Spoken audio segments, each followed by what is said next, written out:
یسر لی امری واحلل عقدۃ من لسانی یفقهوا قولی سبحانک لا علم لنا الا ما علمتنا انک انت العلیم الحکیم اما بعد فإن خیر الحدیث کتاب اللہ وخیر الہدی ہدی محمد صلی اللہ علیہ وسلم وشر الأمور محدثاتها وكل محدثة بدعة وكل بدعة ضلالة وكل ضلالة في النار فأعوذ بالله من الشيطان الرجيم بسم الله الرحمن الرحيم قال الله تعالى في القرآن المجيد إذ جاءوكم من فوقكم ومن أسفل منكم وإذ زاغت الأبصار وبلغت القلوب الحناجر وتظنون بالله الظنون هنالك ابتلي المؤمنون وزلزلوا زلزالا شديدا۔ سورۃ الاحزاب آیت نمبر 10 اور 11 جو میں نے آپ کے سامنے پڑھی۔ ہر قسم کی تعریفات اس خالق مالک ارض و سماوات کے لیے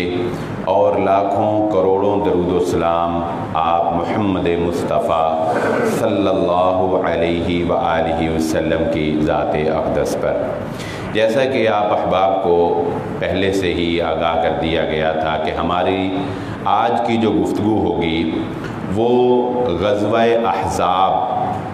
جس کے نام سے ایک سورۃ الاحزاب قرآن مجید میں اللہ رب العزت نے ذکر کی، اس کے پس منظر سے ہم گفتگو کا آغاز کرتے ہیں کہ غزوہ احزاب کے پیچھے محرکات کیا تھے۔ غزوہ بدر کے بعد مسلمانوں کی داغ دنیا کے اوپر یہ بیٹھ چکی تھی کہ ایک اسلامی ریاست کا مدینہ میں قیام عمل میں آ چکا ہے اور ان کا مقابلہ کرنا آسان نہیں ہے۔ غزوہ بدر کے انتقام میں غزوہ احد جو ہے وہ معرکہ پیش آتا ہے۔ غزوہ احد کے معرکہ میں مسلمان ایک جیتی ہوئی جنگ کو نبی صلی اللہ علیہ وآلہ وسلم کے اس فرمان کی حکم عدولی کی وجہ سے جو ایک پہاڑی پر تیر اندازوں کو نبی صلی اللہ علیہ وسلم نے مقرر کیا، لیکن وہ یہ سمجھے کہ شاید جنگ ختم ہو چکی اور ہم فتح سے ہمکنار ہو چکے، اور آپ کا پیغام ملنے سے پہلے ہی انہوں نے اپنی پوزیشن جو ہے وہ چھوڑ دی،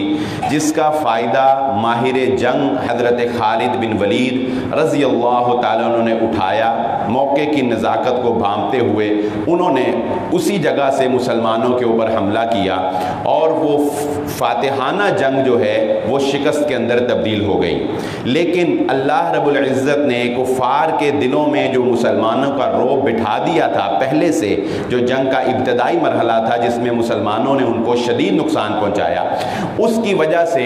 انہوں نے مسلمانوں کو نقصان تو پہنچایا لیکن وہ اس جنگ کو برابر جاری نہیں رکھ سکے، کیونکہ ان کا کفار کا پہلے نقصان ہو چکا تھا اور مسلمانوں کا بعد میں نقصان ہوا، تو تقریباً دونوں فوجیں جو ہیں وہ برابر ہو گئی تھی۔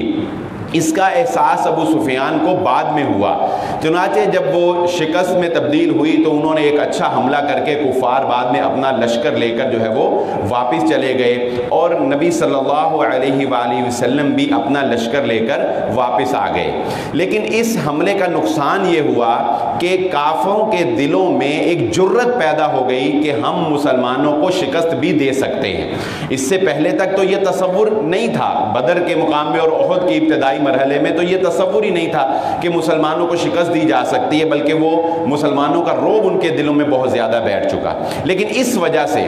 اس کا نتیجہ یہ نکلا کہ ابو سفیان جو ہے وہ کچھ دور گیا تو روحہ کے مقام کے اوپر مکہ سے باہر ہی اس نے پڑاؤ ڈال لیا، اور اس کو یہ احساس ہوا کہ ہم نے غلطی کی جو ہم واپس آ گئے، ہمیں تو دوبارہ مسلمانوں کے اوپر حملہ کر کے اس فتح کو یقینی بنا لینا چاہیے تھا۔ ادھر اللہ کے نبی صلی اللہ علیہ وسلم مدینہ میں تشریف فرما ہے، اور جنگ کے بعد آپ سمجھ سکتے ہیں کیا عالم ہوتا ہے، جسم ٹوٹے ہوئے ہیں اور شہداء کے جو ہے وہ افسوس ہو رہا ہے۔ خود نبی صلی اللہ علیہ وسلم حضرت حمزہ کی شہادت سے شدید جو ہے وہ رنجیدہ ہیں، تو حضرت جبرائیل علیہ السلام نے آ کر نبی صلی اللہ علیہ وسلم کو کہا کہ اٹھیے اور صحابہ کو لیجیے اور ابو سفیان کا تعاقب کیجیے۔ چنانچہ اسی جو ہے وہ شدید غم اور پریشانی کے عالم میں اور جسم چور ہے، لیکن نبی صلی اللہ علیہ وسلم نے حکم دیا اور تمام صحابہ اسی عالم میں ابو سفیان کے تعاقب کے لیے آپ نکل گئے۔ آپ جب باہر نکلے تو آپ کو پتہ چلا کہ واقعی ہمارا خدشہ درست تھا اور ابو سفیان نے پڑاؤ ڈالا ہوا ہے۔ تب ایک آدمی نے اللہ کے نبی صلی اللہ علیہ وآلہ وسلم کی خیر خواہی کرتے ہوئے ابو سفیان کو یہ پیغام دیا کہ مسلمانوں کا لشکر تمہارے تعاقب میں پیچھے آ رہا ہے، لہذا دوبارہ حملہ کرنے کی نہ سوچو۔ اور جب یہ خبر ملی تو ابو سفیان جو ہے وہ پلٹ گیا۔ اس واقعے کا اثر یہ ہوا تاریخ کے اوپر کہ لوگوں کو مسلمانوں کے ساتھ چھیڑ چھاڑ کرنے کا، نقصان پہنچانے کا موقع مل گیا۔ اسی کا نتیجہ یہ ہوا کہ اس دوران یعنی غزوہ احد اور غزوہ احزاب کے دوران جو ہے دو ایسے شدید واقعات پیش آئے کہ نبی صلی اللہ علیہ وسلم سے واعظین کو، علماء کو مانگا گیا کہ ہمیں تعلیم دینے کے لیے صحابہ اکرام دیں، اور راستے میں جا کر بیر معونہ کے مقام پر ایک دفعہ 6 آدمیوں کو، 6 صحابہ کو، 4 کو شہید کر دیا، 2 کو مکہ میں جا کے فروخت کر دیا، حضرت خبیب اور حضرت زید، اور ایک دفعہ 40 صحابہ اکرام جو حفاظ اکرام تھے ان کو لے جا کر تعلیم کے غرض سے بیر معونہ کے مقام پر جو ہے وہ شہید کر دیا گیا، جن کے لیے نبی صلی اللہ علیہ وسلم 1 مہینہ جو ہے وہ نماز میں بددعا کرتے رہے قنوت نازلہ میں۔ اور اس کے علاوہ بھی مختلف سازشیں مسلمانوں کے خلاف ہوتی رہیں۔ غزوہ احزاب کا آغاز یہاں سے ہوتا ہے کہ مسلمانوں نے جب مدینہ میں اسلامی ریاست کی بنیاد رکھی تھی تو جو بنو قینقاع، بنو نذیر اور بنو قریظہ، یہ 3 یہودی قبیلے جو مدینہ میں آباد تھے، نبی صلی اللہ علیہ وسلم نے ان سے معاہدے کیے تھے، صلح کے معاہدے، کہ تم ہمارے خلاف کوئی اقدام نہیں کرو گے، ہم تمہارے خلاف کوئی اقدام نہیں کریں گے، دشمن کا ساتھ نہیں دو گے، اور جو بھی تفصیلات معاہدے میں ہوتی ہیں۔ مین پوائنٹ اس میں یہی تھا جو ہمارے اس گفتگو سے پیش نظر ہے کہ دشمن کا ساتھ نہیں دیا جائے گا مدینہ پر اگر کوئی حملہ کرتا ہے تو۔ اللہ کے نبی صلی اللہ علیہ وآلہ وسلم ایک آدمی کے قتل کی دیت کے سلسلے میں، وہ تفصیلی واقعہ ہے، بنو نذیر کے پاس چند صحابہ کے ساتھ، ابوبکر، عمر، عثمان، علی رضی اللہ تعالیٰ عنہ اور بھی صحابہ کے ساتھ تشریف لے گئے، اور ان سے جا کر اس دیت کے بارے میں افہام و تفہیم اور معاملہ کیا کہ آپ نے اتنی دیت دینی ہے۔ انہوں نے کہا کہ ٹھیک ہے، آپ تشریف رکھیے، ہم اس دیت کا انتظام کرتے ہیں۔ اللہ کے نبی صلی اللہ علیہ وسلم کو ایک گھر کی دیوار کے چھاؤں میں انہوں نے بٹھا دیا، اور اس کے پس پردہ پلان یہ بنایا کہ 2 آدمی اس دیوار کی چھت پر سے ایک بھاری چکی جو ہے وہ پھینک کر، آٹا پیسنے والی پتھروں کی چکی پھینک کر اللہ کے نبی صلی اللہ علیہ وآلہ وسلم کے سر کے اوپر آپ صلی اللہ علیہ وسلم کو شہید کر دیں۔ یعنی آپ صلی اللہ علیہ وآلہ وسلم کے قتل کا منصوبہ یہودیوں نے وہاں پر بنایا۔ ان میں سے ایک شخص نے، یہودی سمجھدار نے ان کو منع بھی کیا کہ دیکھو، ایک تو یہ کہ انہیں وحی کے ذریعے سے بتا دیا جائے گا، اور دوسرا یہ کہ ہمارے معاہدے کی یہ خلاف ورزی ہوگی، ہم نے تو معاہدہ کیا ہوا ہے اور یہ معاہدے کی خلاف ورزی ہوگی، ہمارا انجام بہت برا ہوگا۔ لیکن وہ باز نہیں آئے، 2 آدمی چکی اٹھا کر جو ہے وہ چل پڑے۔ حضرت جبرائیل علیہ السلام نے نبی صلی اللہ علیہ وآلہ وسلم کو ان کے اس منصوبہ کی خبر دے دی۔ آپ اسی وقت وہاں سے اٹھے اور بھاگ کر وہاں سے واپس اپنے آ گئے، اور صحابہ بھی حیران ہوئے، وہ بھی پیچھے آئے۔ تب نبی صلی اللہ علیہ وآلہ وسلم نے صحابہ کو بنو نذیر کی اس غداری اور اس سازش کے بارے میں خبر دی، اور ان کو پیغام بھیجا کہ تمہارے پاس 10 دن ہیں، 10 دنوں کے اندر اندر مدینہ خالی کر دو، جو کچھ لے کے جا سکتے ہو ہمیں کوئی اعتراض نہیں، لے جاؤ اپنا ساز و سامان خالی کر دو۔ عبداللہ بن ابی نے ان کو ورگلایا اور کہا کہ نہیں، میں 2000 کا لشکر لے کر تمہارا ساتھ دوں گا، تم مقابلہ کرو۔ انہوں نے مقابلے کا اعلان کر دیا۔ اللہ کے نبی صلی اللہ علیہ وسلم نے 3 دن تک ان کا محاصرہ کیا، لیکن عبداللہ بن ابی نے کوئی مدد نہیں کی، اور نہ کسی اور یہودی قبیلے نے ان کی مدد کی۔ جیسے کہ میں پہلے ذکر کر چکا، یہ یہودی قبائل جو ہیں ان کے اوپر یہ عذاب اور ذلت آئی ہی اس لیے تھی کہ انہوں نے کبھی اپنوں کا ساتھ نہیں دیا تھا، انہوں نے کبھی اپنوں کا ساتھ نہیں، 12 قبیلے تھے، آپس میں ہمیشہ ہی لڑتے تھے، اور کبھی بھی دشمن کا مقابلہ انہوں نے مل کر نہیں کیا، اسی لیے ہمیشہ ذلیل و خوار ہوئے۔ یہی حالت آج مسلمانوں کی ہے، کچھ بعید نہیں ہے۔ خیر، ان کے معاونت کے لیے کوئی نہیں آیا،